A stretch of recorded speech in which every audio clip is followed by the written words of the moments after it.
हमारे जिला कांग्रेस कमेटी के अध्यक्ष ब्रजेश कुमार गौतम, जिला अध्यक्ष अमरेंद्र प्रताप मल, प्रदेश महासचिव योगेश सिंह जी, राम जी, गिरी जी, व्यास यादव जी, अनुग्रह नारायण सिंह जी और इस मंच पर बैठे हुए सभी नेतागण और यहाँ पर पधारे हुए मेरे माताओं, बहनों, भाइयों, किसान भाइयों और नौजवान साथियों और यहाँ पर आए हुए मीडिया के मेरे दोस्तों, ये पूर्व उत्तर प्रदेश भारत की आजादी के आंदोलन का एक केंद्र रहा है। हमारी सभा बांसगांव संसदीय सीट के उसी चौरी चौरा क्षेत्र में हो रही है जिसे पूरा देश जानता है। हमारे कांग्रेस पार्टी अध्यक्ष रह चुके मदन मोहन मालवीय जी और बाबा राघव दास ने चोरी चौरा के क्रांतिकारियों को यहां से मदद की थी। भाइयों, आप लोग पिछले 3 चुनाव में से यहाँ भाजपा कैंडिडेट को मौका दे रहे हैं। अब कांग्रेस की बारी है, जैसा हमारे उम्मीदवार ने कहा है। 3 बार उनको चांस दिए आपने, चौथी बार हमारी बारी है। मैं समझूंगा इस बार हमारे कांग्रेस के उम्मीदवार इनको जिता के लाएंगे, गठबंधन को उनको मजबूत करेंगे।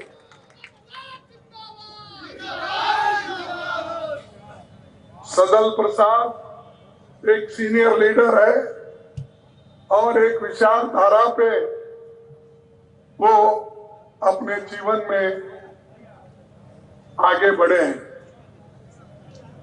और ये विचारधारा उन्होंने जो अपनाया है वो देश के लोगों के हित में, गरीबों के हित में ये अच्छा है। अगर वो गलती से किसी और पार्टी, बीजेपी जैसे पार्टी को अपनाते, जरूर एमपी तो बनते थे, एमएलए तो बनते थे, लेकिन विचारधारा के नेता वो कभी नहीं बन सकते। और ये विचारधारा की लड़ाई है। एक तरफ हमारे बीजेपी और मोदी जी की विचारधारा है, आरएसएस की विचारधारा है और एक तरफ पंडित जवाहरलाल नेहरू जी की, महात्मा गांधी जी की, अब्दुल कलाम आजाद की, मालवीय की ये विचारधारा एक तरफ है और बाबा साहब अंबेडकर की विचारधारा इस देश के पंडित जवाहरलाल नेहरू के विचारधारा से जुड़ी हुई है। इसीलिए लोकतंत्र को अगर किसी ने मजबूत किया वो पंडित जवाहरलाल नेहरू जी ने किया और उसी के विचारधारा पर हम आगे बढ़े और देश में इतनी तरक्की उन्होंने की जिस देश में एक सुई तैयार करने की कारखाना नहीं था, उस जगह रॉकेट तैयार करके इंदिरा गांधी ने भेजा, ये सबको मालूम है। जिस धरती पे अनाज के लिए, खाने के लिए लोग तड़पते थे, पेट भरने के लिए तड़पते थे, वैसे जगह बड़े बड़े बांध और जो इरिगेशन प्रोजेक्ट्स बनाकर देश में हरी क्रांति लाए, वो कांग्रेस ने लाया।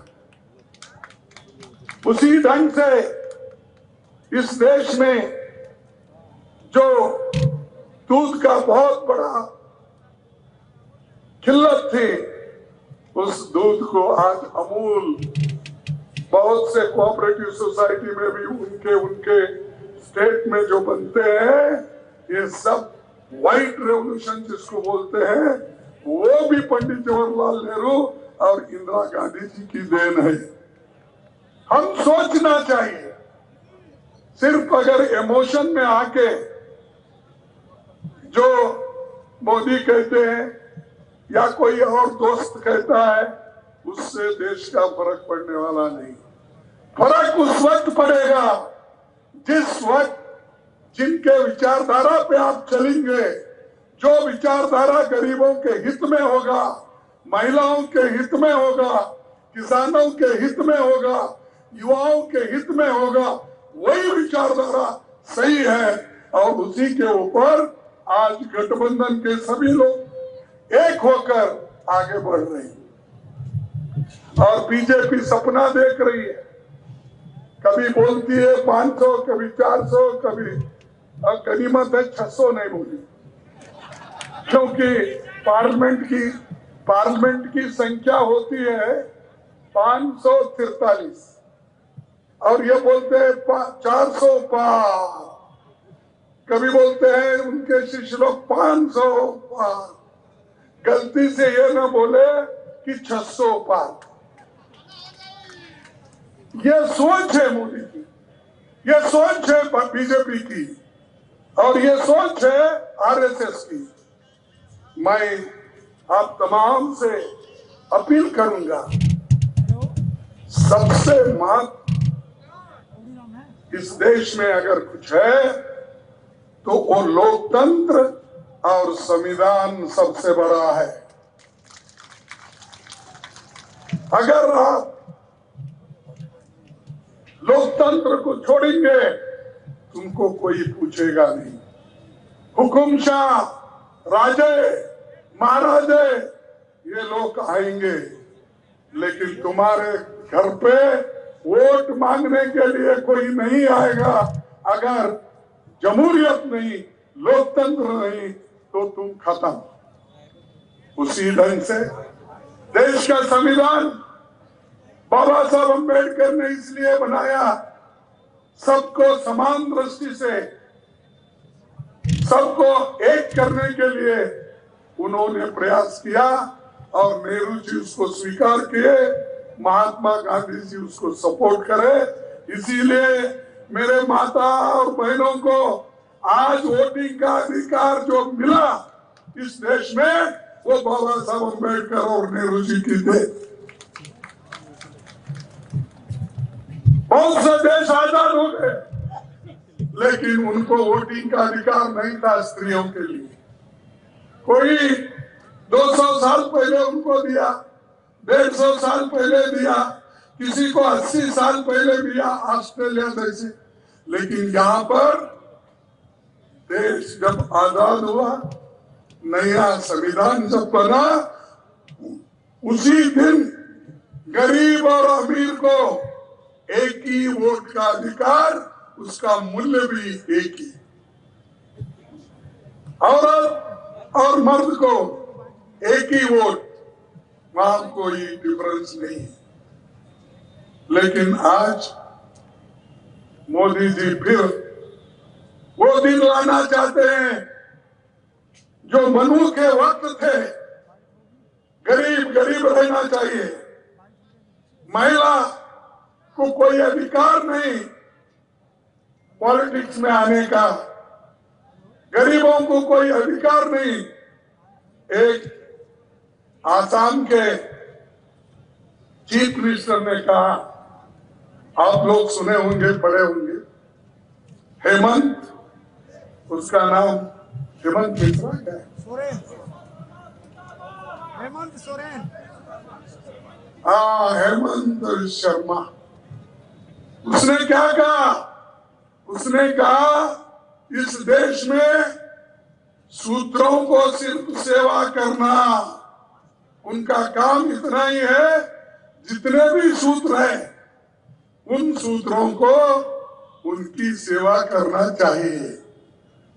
ऐसे अगर विचारधारा वाले चीफ मिनिस्टर है और मोदी जी उनको सपोर्ट करते हैं तो मैं कहूंगा ये लानत है, ये लानत है, ये शर्म की बात है कि आज भी आजादी मिलने के बाद हम शूद्रों को सेवा करो बोलेंगे।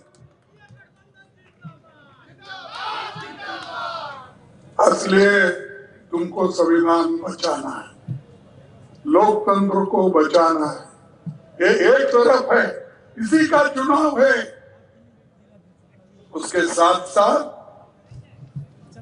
महंगाई इतनी हो गई है। जब मैं गुलबर्गा में वाजपेयी की भाषण और अदानी की भाषण सुनने गया था, मैं एमएलए था 72 में, तब मैं दूर बैठ के कार में उनका भाषण सुन रहा था। तब अटल बिहारी वाजपेयी ने ये कहा, उस वक्त तुअर, तुम्हारे पास क्या बोलते हैं, अरहर, हाँ, तुअर को क्या बोलते, तुअर दाल को अरहर। तो उन्होंने कहा, देखो गुलबर्गे मार्केट में मैं गया था, घूमा तो तुअर की दाल की कीमत इतनी महंगी हो गई है, अगर हाथ पकड़ के, अगर तुअर हाथ में भी अगर लिए, उसका अगर श्वास अपने लेने के लिए, सूंघने के लिए भी अगर पूछे तो आपको कीमत देना पड़ता है, सूंघने के लिए, खाने के लिए। ये वाजपेयी ने उस वक्त कहा था 71 के इलेक्शन पार्लियामेंट में जब आए थे। अब मैं पूछता हूं उनके शिष्यों को, भाई तुअर की दाल की कीमत कितनी हो गई? 3 गुना हो गई।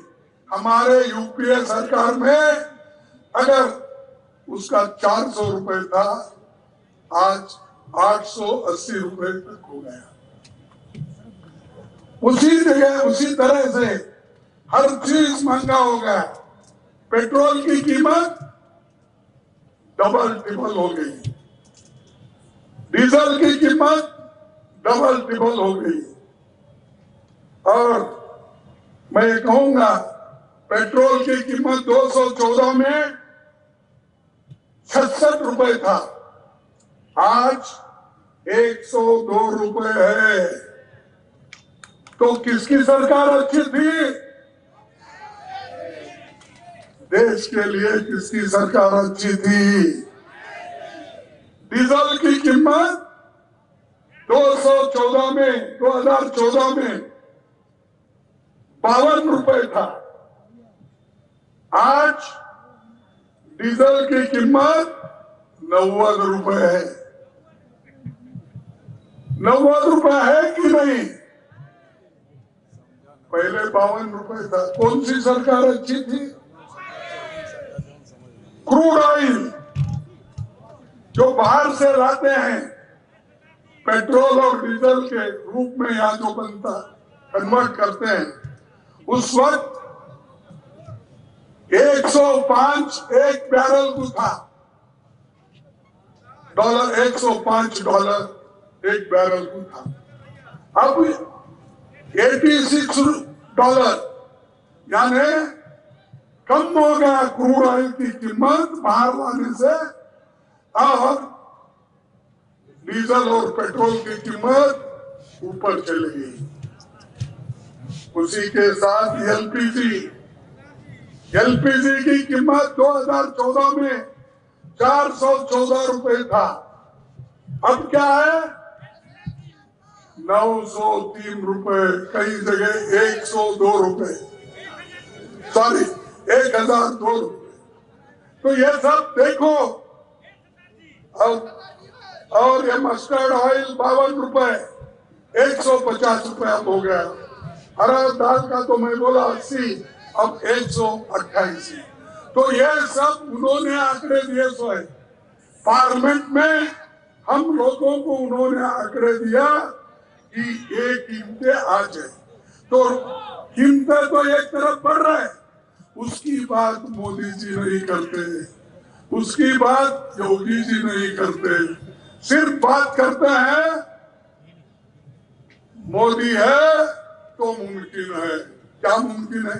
हाँ मुमकिन है। पेट्रोल का दाम बढ़ाने का मुमकिन है, डीजल बढ़ाने का मुमकिन है, एलपीजी बढ़ाने का मुमकिन है, आटा बढ़ाने का कीमत बढ़ाने का मुमकिन है, देसाई के ये सब। ये तो एक तरफ महंगाई, फिर बेरोजगारी पे आता। तो ये जो चीजें हैं उन्होंने करके लोगों को गुमराह कर रहे, और बोल रहे मेरी सरकार अच्छी थी और कांग्रेस सरकार ऐसी थी 70 साल में देश को लूटा। और ये भी कहा सब पैसे ये स्विस बैंक में रखे हैं, मैं वहां से लाके हर एक के जोब में 15-15 लाख डालूंगा। कहा कि नहीं? नहीं कहा? कहा। तो ये झूठ है सच है? और उसके बाद 15 लाख तो नहीं मिले। उसके बाद में वो कहा हर एक को हर साल मैं 2 करोड़ नौकरियां हमारे नौजवानों को दूंगा। अब 10 साल में 20 करोड़ नौकरियां देना था हमारे प्रधानमंत्री जी। दिए क्या? मैं आपसे कुछ दिए? ये भी झूठ है, ये भी झूठ है। और उन किसानों को तुम्हारी आमदनी में दुप्पट करूंगा, कर दिया दुप्पट। तो झूठा कौन है? कौन है झूठा? अगर मैं झूठा है बोलूं तो क्या गलती कर रहा हूं मैं? और यही बात जब बोलता हूं मैं बात, भाई मोदी जी तो झूठों के सरदार है बोलता हूं, बोलते ही लोगों को सासा प्रधानमंत्री को आप ऐसा नहीं बोलना चाहिए। फिर क्या बोलना चाहिए? आप एक काम भी करते नहीं हो, दूसरों को टीका टिप्पणी करते तुम लोग ऐसा ही समय गुजारते हो, तो क्या बोलना चाहिए? ये एक तरफ होगा। और हमने जो वायदे किए थे, जो सरकार में 30 लाख नौकरियां खाली पड़ी, ये तो सैंक्शन नौकरियां हैं, सिर्फ उनको नोटिफाई करके मेरिट बेसिस पे नौकरी देना है। 30 लाख नौकरियां 10 साल से खाली है।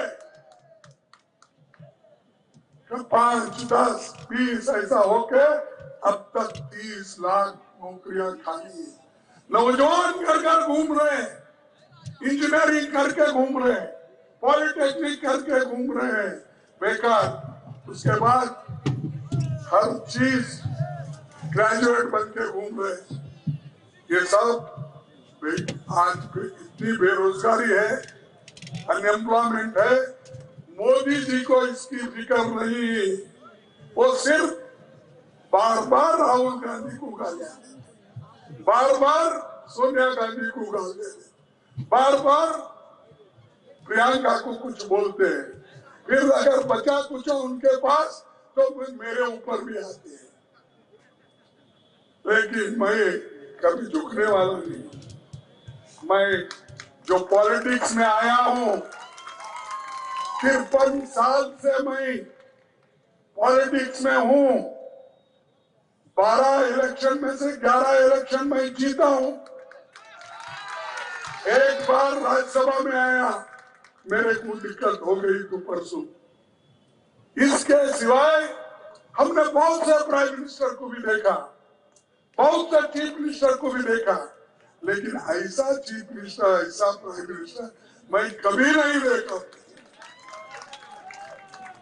क्योंकि लोगों का दुख और दर्द मालूम नहीं।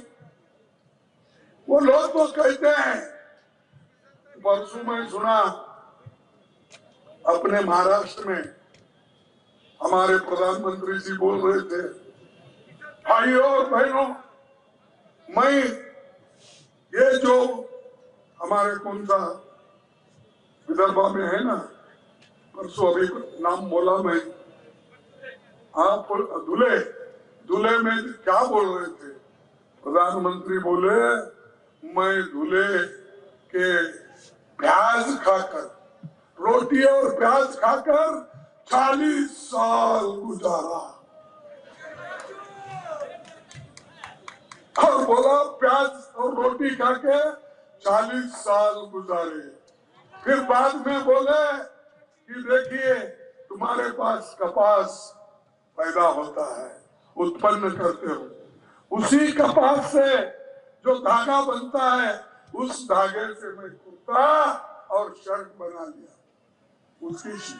उनकी अगर उनका शर्ट देखेंगे, उनकी जैकेट देखेंगे, सब परेशान हो जाएंगे। अरे ठीक, ये है उनकी गरीबी। इजिप्शियन कॉटन का शर्ट बना के, जैकेट बना के फिरने वाले व्यक्ति कहते हैं मैं प्याज रोटी खाकर 40 साल गुजारा। मैं भिक्षा मांग के, घर घर जाके मैं अपना जीवन समर्पित किया समाज के लिए। ऐसा भिक्षा मांग के अगर अपना जीवन समर्पित करना है तो भाई किसी एक जगह बैठ के काम करके कुछ करो। तुमको कौन बोल रहे कि आपको फिरो भिक्षा मांगो और खाओ? कौन बोले? आरएस ने सिखाया होगा आपको, आप खा रहे होंगे। हम तो मेहनत करते खाते हैं, हम पसीना बहाते हैं खाते हैं। हमारे बहन भाई ये सब लोग मेहनती है, सिर्फ पैसा भिक्षा मांग के खाने वाले नहीं है। ये देखो, कुछ बात भी करना है तो ऐसा बात करो सामान्य जन को लगे तो भाई ये सही है। सही तो कुछ भी नहीं है उनके पास। उनका काम ये है सत्य से दूर की बात रखना, यानी झूठ बोलना, हर चीज झूठ। इसीलिए ऐसे लोगों के झांसे में आप मत आओ। अगर आए आप खत्म हो जाएंगे, क्योंकि पूरा सत्ता अपने हाथ में वो लेना चाहते हैं और उसके अलावा डिक्टेटर बनना चाहते हैं, इस देश के हुकुमशाह बनना चाहते हैं। क्या आपको हुकुमशाही चाहिए? हुकुमशाही अगर नहीं चाहिए, संविधान के तरफ देखो, हाथ में संविधान पकड़ो और प्रमाण करो तुमको तो इस संविधान को छोड़ के हम नहीं जाने वाले हैं।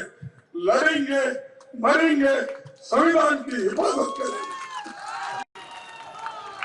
डेमोक्रेसी की हिफाजत करेंगे। ये अगर जज्बा तुम्हारे में नहीं आएगा, फिर ब्रिटिश के जमाने में जैसा गुलाम थे वैसा ही गुलाम आप रहेंगे, वैसा ही काम आपको करना पड़ेगा। इसीलिए आप हाथ के चिन्ह को वोट डालो और मजबूती के साथ गठबंधन को आप चुनो, चाहे यहाँ पर कांग्रेस का हो, किसी और एसपी का कैंडिडेट हो, किसी और कम्युनिस्ट का हो, किसी और दूसरे कहीं भी रहने दो। जो गठबंधन में आया है, काम कर रहा है, वो प्रामाणिकता से एक होकर ये बीजेपी को और आरएसएस को हटाने के लिए काम कर रहा है। और इन्होंने कभी किधर ख्याल ही नहीं किया। नौकरियां बुलाते हैं, पेपर लीक कराते हैं, वो बच्चे पढ़ के थक जाते हैं, पेपर लीक करा के अपने लोगों को पास कराने के लिए कोशिश करते हैं। ऐसे लोग हैं और इन लोगों को अगर आप और भी प्रोत्साहन दिए तो मैं समझूंगा इस देश के लिए खतरनाक है। अग्निवीर स्कीम निकाले और सिर्फ कितने साल? 4 साल। हाँ, 4 साल अग्निवीर के काम करें। उसके बाद कहां जाना हो? उसके बाद घर में बैठना, ना उसको पेंशन नहीं, परमानेंट नहीं और अच्छी तनख्वाह नहीं, कुछ नहीं। आओ भाइयों और बहनों, सैनिक में भर्ती हो जाओ, अग्निवीर बनो, 4 साल में वापिस आओ। ये है ये बीजेपी सरकार की देन। इसीलिए ऐसे जो लोगों को सत्ता से बाहर करना हमारे नौजवान लोगों का काम है। और मैं और एक बात भी आपके सामने रखना चाहता हूं। हमने तो बहुत से बात आपके सामने रखी, क्योंकि एमएसपी गारंटी ये लीगलाइज करने का और युवाओं का, महिलाओं का, हम महिलाओं को 1 साल को 1 लाख रुपए देंगे। 1 लाख रुपए। देखो, सुनने से पहले मेरे माता बाहर चले गए। अगर वो सुनते तो 1 लाख के पीछे रह के मजबूत करते। 1 लाख रुपए महिला को, जिस घर में घर की बड़ी महिला है, ये हमारा है। मोदी जी, आपका क्या है? आपके धर्म के नाम पे लूटो, अमीर को लूटो, गरीब को भी बर्बाद करो। अमीर को कैसा लूट रहे? इलेक्शन में लूट रहे हैं। गरीब को ये बोल रहे तुम काम करते जाओ, तुम्हारा करते भी है वो है। तो इसलिए मैं आपसे विनती करूंगा कि हम आने के बाद कितने भी खेती के सामान है, फर्टिलाइजर, ये सभी, इसका पूरा हम जीएसटी खत्म करेंगे और किसानों को राहत देंगे। ये हम अलग अलग विचारधारा के लोग हैं। मोदी जी अमीरों के तरफ है, हम गरीबों के तरफ है, आपके साथ है।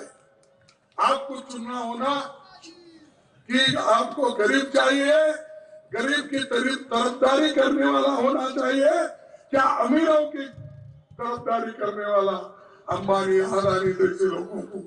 ये आप चुनना है, ये आपको चुनना है और चुनकर इस इलेक्शन में वोट करना है। ये इलेक्शन छोटा मोटा इलेक्शन नहीं, ये म्युनिसिपालिटी का इलेक्शन नहीं, ये जिला पंचायत का इलेक्शन नहीं है, ये एमएलए का इलेक्शन नहीं, ये इलेक्शन मुल्क के भविष्य को बनाने वाला, तुम्हारे किस्मत को बनाने वाला ये चुनाव। तुम्हारे आगे बच्चे किस ढंग से रहना, किस स्थिति में रहना, उसका चुनाव है, तुम्हारा भविष्य का चुनाव है। इसीलिए आप लोग एक होकर आप संविधान बचाओ, लोकतंत्र बचाओ, इकट्ठे हो जाओ। छोटे मोटे छोड़ लो, कोई किस कम्युनिटी का रहता, उस कम्युनिटी का, ये नहीं है, बाद में आते हैं। पहले अगर अपने को खाने को मिला तो ही आदमी बचता ना, खाना ही नहीं बोले तो सुबह शाम उठ के कुछ भी हम खाते रहे, कुछ होने वाला नहीं। तो मैं एक आखिरी एक बात कह के अपनी बात को खत्म करता हूँ। 2 दोस्त थे, बड़े अच्छे दोस्त थे। एक लंगड़ा था और एक अंधा था। वो रोज क्या करते थे, दोनों मिलके मंदिर के पास जाते थे, भगवान के नाम से कुछ दो, भगवान के नाम से दान दो, ऐसा करके पैसा खूब जमाते थे। जमाने के बाद शाम में वो अपने में बांट लेते। एक दिन झगड़ा आ गया उनमें कि क्या, कि देखो मैं तुमको कंधे पे उठा के जाता हूँ, तुम रास्ते बताते हो, मैं तुम्हारा बोझ उठाता। और ऊपर बैठा वाला बोला, अरे भाई मेरे को आंख है इसलिए तो मैं तुमको रास्ता दिलाता, मेरे को ज्यादा होना चाहिए, वो बोलने लगा। आखिरी में गुस्से में एक दूसरे से पटक गए, बैठे 2 दिन होने के बाद एक दूसरे से बात नहीं करे, लेकिन भूखे मर गए। फिर बाद में तीसरे दिन सोचे, अरे भाई मेरा आंख भी उतना ही काम में आता है और तेरा पैर भी उतने ही काम में आता है, दोनों मिलके लड़े तो ही हम कुछ कर सकते, पेट भर खाना खा सकते। वैसा ही समाज में एक गरीब होता है, कोई अमीर होता है, इन सब के पास समानता से रहना, यही हमारी मकसद है। इसी के लिए हम सबसे एक रहने की अपील कर रहे हैं। और मुझे खुशी है यहाँ पर अखिलेश जी और हमारे शिशुपाल जी दोनों मिलके गठबंधन को मजबूत कर रहे हैं और इसका रिजल्ट ये होगा, हम 2/3 से ज्यादा सीटें हम जीतेंगे। 8 सीटें 70 सीटें हम जीतेंगे। लोग बोलेंगे ये कैसा होता, अरे हमारे गठबंधन में तो इतने लोग हैं, हर एक की बात सुनने वाले लोग हैं, तो इसीलिए हमारा गठबंधन जब तक मजबूत है, हमारा पूरा उत्तर प्रदेश में हम मिलके काम कर रहे हैं, ज्यादा से ज्यादा सीट लाकर हम जीतेंगे और बीजेपी को, मोदी जी को हम सत्ता से आने से रोकेंगे। ये हमारा एक ये मंशा है और उसको सब तरफ सपोर्ट मिल रहा है। अब जितने भी 4 टप्पे के इलेक्शन हो गए, हर जगह ये हमारे को इंफॉर्मेशन आ रहा है कि इस बार गठबंधन को लोग ज्यादा से ज्यादा वोट देकर जिताने वाले हैं, इसीलिए वो लोग बहुत कोशिश कर रहे हैं। इसलिए मैं आपसे भी विनती करूंगा, जिंदाबाद मुर्दाबाद तो रहता है, लेकिन सबसे ज्यादा जब तक आप घर घर जाकर आप ये नहीं बताएंगे कि इस एरिया में सतपाल हमारे सदन प्रसाद को वोट नहीं दिलाएंगे, कुछ नहीं होने वाला। अल्लाह के नाम से पैसे दो बोले तो नहीं होता, आपको काम करना होगा, घर घर जाने होगा, लोगों को बोलना होगा। तो इसीलिए आप वो काम करेंगे, हमारे कैंडिडेट को जिता के लाएंगे, ये कहते हुए मैं अपने 4 शब्द को समाप्त करता हूँ।